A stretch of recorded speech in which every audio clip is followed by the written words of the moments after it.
The Horus Heresy was not just a war, it was the death of faith. When Warmaster Horus turned against the Emperor, the galaxy itself began to bleed.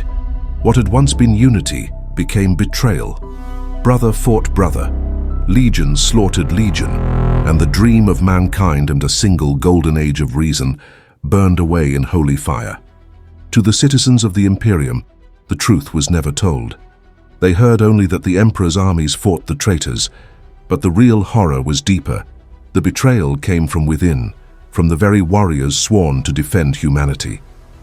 The heresy was not the birth of chaos, it was the revelation that chaos had always been there, inside every oath, every prayer, every heart that dared to love the Emperor too much.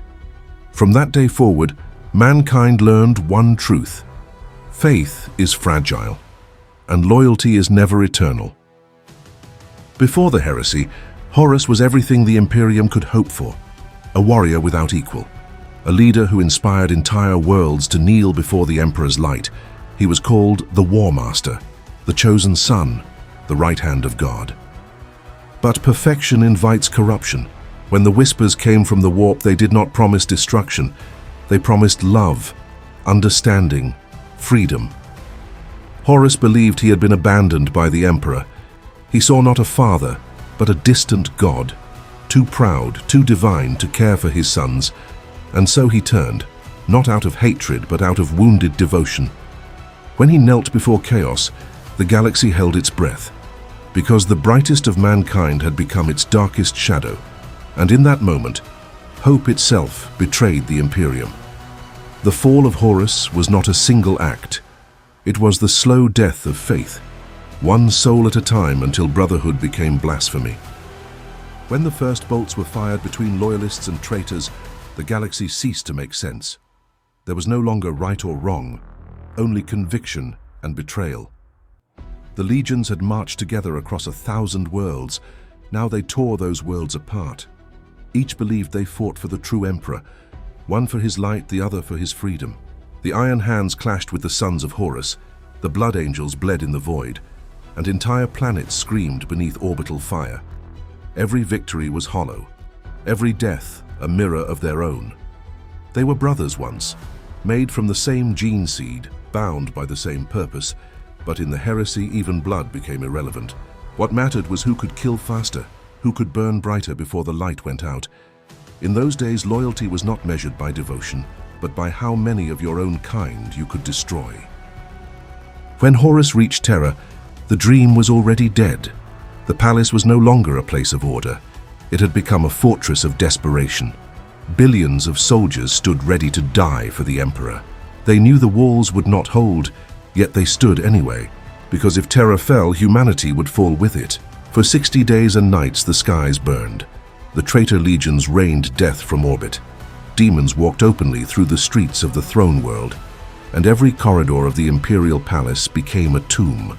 The Emperor watched from his golden throne as his sons tore down the empire he built. He gave no command for mercy, no plea for peace.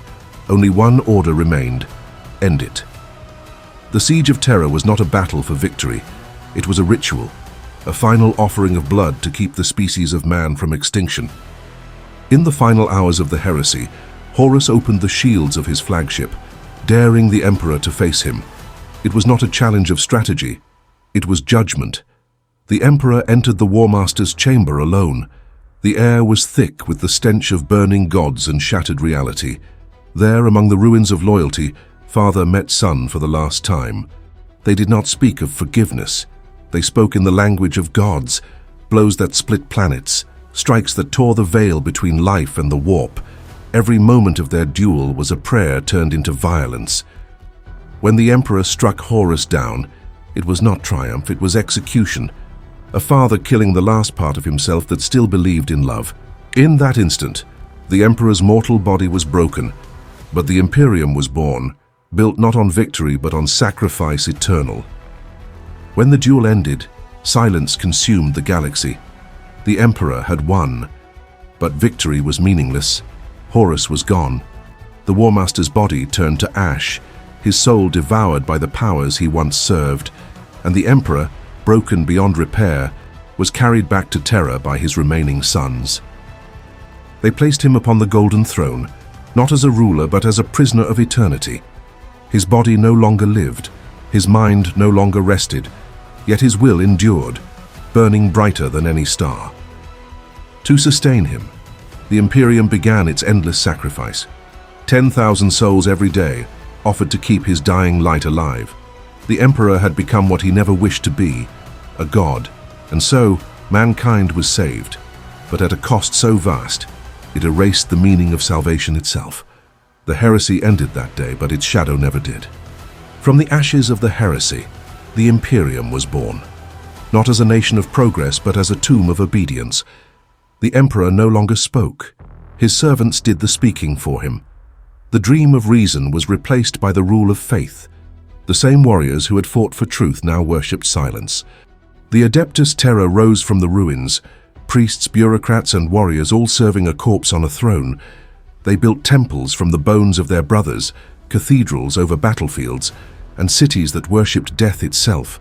The Imperium called this peace, but it was only order through fear. Every man now lived to serve a god who would never answer. Every planet became a shrine to suffering. And yet, in that silence, humanity endured. Broken, blind, and faithful as it has always been, the heresy had ended. The war for the soul of mankind had just begun. 10,000 years have passed since Horus fell, but the echoes of his betrayal still shape every breath the Imperium takes. The sons of the Emperor are scattered. Some still fight in his name, others curse it, and mankind, trapped between faith and madness, continues its endless march through the dark. The Imperium calls itself eternal, but it is only the heresy frozen in time, the same arrogance, the same blind devotion, the same need to believe that the Emperor's suffering means something. The truth is simpler and crueler. The galaxy was not saved by heroes. It was preserved by the obedient, by those too afraid to stop fighting. The heresy did not end the dream of unity, it defined it. For in the 41st millennium, the greatest sin of all is remembering what it cost to survive.